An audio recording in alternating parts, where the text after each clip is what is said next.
मीनाक्षी दुनिया जीतने निकली थीं, फिर क्या हुआ?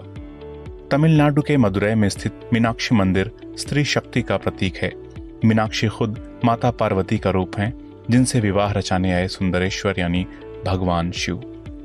सर, अम्मा इज वेरी स्ट्रांग। अचानक एक आवाज आई। सुबह सुबह मीनाक्षी मंदिर के प्रवेश द्वार पर लंबी कतार लगी थी। मैं भी शामिल था उस कतार में। समय काटने के लिए बगल में खड़े सज्जन ने बातें शुरू कर दी। I am Ganesan from Namakkal. मेरा नाम संतोष है, मैं बेंगलोर से आया हूँ। गणेशन को हिंदी मालूम नहीं थी, अंग्रेजी भी टूटी फूटी ही बोलते थे। मैंने कई दशक पहले अपने करियर की शुरुआत में चेन्नई में काम किया था। तमिल के कुछ शब्द पता थे मुझे, लगभग गणेशन की हिंदी के बराबर। कुछ तमिल, कुछ अंग्रेजी, कुछ सांकेतिक भाषा में। हमने खूब बातें की। वो नामक्कल की किसी ट्रांसपोर्ट कंपनी में काम करते थे। उन्होंने बताया कि वो हर साल मीनाक्षी अम्मा के दर्शन करने आते हैं। वो मानते हैं कि अम्मा सर्वशक्तिशाली हैं, वेरी स्ट्रांग। इन्हीं स्ट्रांग अम्मा के दर्शन करने हर साल करोड़ों लोग आते हैं, कुछ भक्त, कुछ पर्यटक, और आज से नहीं, पिछले 800 वर्षों से। तो आइए कुछ हजार वर्ष पीछे लौटते हैं और माँ मीनाक्षी की कहानी सुनाते हैं। भगवान राम की कहानी तो सबको पता ही है। वो उत्तर भारत के अयोध्या से निकले और माता सीता की खोज में सुदूर दक्षिण चले गए। लेकिन आपने राजकुमारी तड़ा तगई के बारे में नहीं सुना होगा। वो उपयुक्त वर की तलाश में दक्षिण के मदुरै शहर से उत्तर के कैलाश पर्वत तक पहुंच गईं। मदुरै के राजा मलय ध्वज पांड्या और उनकी पत्नी ने पुत्र पाने के लिए यज्ञ किया। उनके पुत्री हुई, जो पैदा होने के समय 3 वर्ष की थी और उसके 3 स्तन थे। राजा काफी निराश हुए। भगवान शिव ने हस्तक्षेप किया और राजा को आदेश दिया कि उनके बाद साम्राज्य पर पुत्री ही राज करेगी। उन्होंने ये भी बताया कि जब कन्या को उचित वर मिल जाएगा तो उस क्षण उसका तीसरा स्तन गायब हो जाएगा। कालांतर में तड़ा तगई का नाम मीनाक्षी पड़ा और वो राज सिंहासन पर बैठी। मीनाक्षी का मतलब जिनकी आंखें मीन यानी मछली के आकार की हों, मतलब सुडौल आंखें। पराक्रमी रानी पूरी दुनिया पर राज करना चाहती थी। मदुरै से निकलकर उत्तर भारत की तरफ बढ़ी। रास्ते में सारे राजाओं को पराजित किया, यहाँ तक कि देवताओं, शिव के गण और शिव की सवारी नंदी को भी। फिर उनका सामना हुआ एक युवा सन्यासी से। जब उनकी नजरें मिली तो मीनाक्षी का तीसरा स्तन स्वतः गायब हो गया।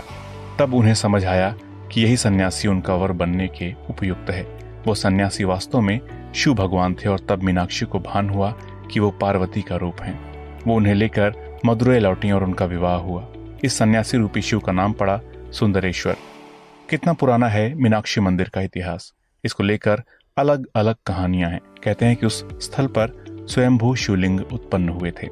इंद्र भगवान ने इस शिवलिंग के ऊपर एक गोपुरम की स्थापना की। यहाँ शिव की पूजा करने देवता आने लगे।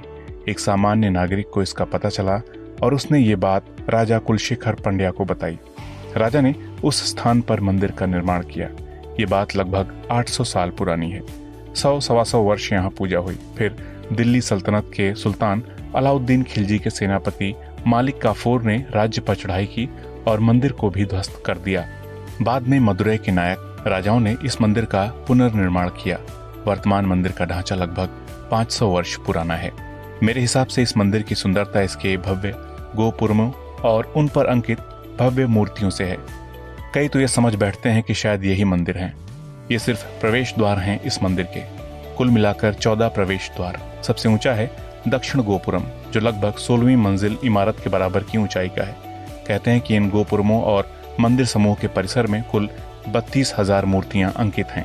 ये सारी मूर्तियां कहानियां कहती हैं, कुछ पौराणिक, कुछ स्थानीय कथाएं। स्थानीय कथाएं जैसे शिव ने कैसे लोमड़ियों को घोड़ों में बदल दिया था, कैसे एक पत्थर का बना हाथी करने के लालच में जीवंत हो उठा। यहाँ का सहस्र स्तंभ मंडप बहुत मशहूर है। स्तंभ वैसे यहाँ सिर्फ 985 हैं। 15 स्तंभों का स्थान 2 छोटे मंदिरों ने लिया है। प्रत्येक स्तंभ पर शिल्पकारी की हुई है। द्रविड़ शिल्पकारी का बेहतरीन नमूना है। इस मंडप के बाहर ही पश्चिम की ओर संगीतमय स्तंभ स्थित हैं। इनमें प्रत्येक स्तंभ थाप देने पर भिन्न स्वर निकालता है। स्तंभ मंडप के लिए दक्षिण में कल्याण मंडपम स्थित है, जहाँ प्रतिवर्ष मध्य अप्रैल में चैत्र मास में चितिरई उत्सव मनाया जाता है। इसमें कल्याण उत्सव, शिव पार्वती विवाह का आयोजन होता है। इस मंदिर की एक विशेष बात और भी है। इसके परिसर में 2 मंदिर हैं, पर जो प्रधान मंदिर है वो है मीनाक्षी का। सुंदरेश्वर यानी कि शिव का मंदिर प्रमुख नहीं है। मीनाक्षी के हाथ में एक तोता है, काम का प्रतीक। एक और हाथ में छोटी सी तलवार भी है, उनके रानी होने का प्रतीक। मंदिर की दीवारों पर एक चित्र अंकित है, कल्याण उत्सव का। यहाँ पाणी ग्रहण समारोह में शिव का हाथ मीनाक्षी के हाथ में सौंपा जाता है। हिंदू परंपरा से बिल्कुल विपरीत, जहाँ कन्यादान होता है। हर रात्रि सुंदरेश्वर की प्रतिमा की यात्रा होती है मीनाक्षी के गर्भगृह में। दंपति रात साथ गुजारते हैं। स्त्री शक्ति का सशक्त प्रतीक है ये मंदिर। महसूस होती है अद्भुत ऊर्जा। चेन्नई में रहने वाले श्रीधर रंगनाथन मीनाक्षी मंदिर में जाकर अभिभूत हो चुके हैं। वो कहते हैं, मेरा पहला अनुभव एक चुंबकीय अनुभव था। मैं बस अवाक हो गया।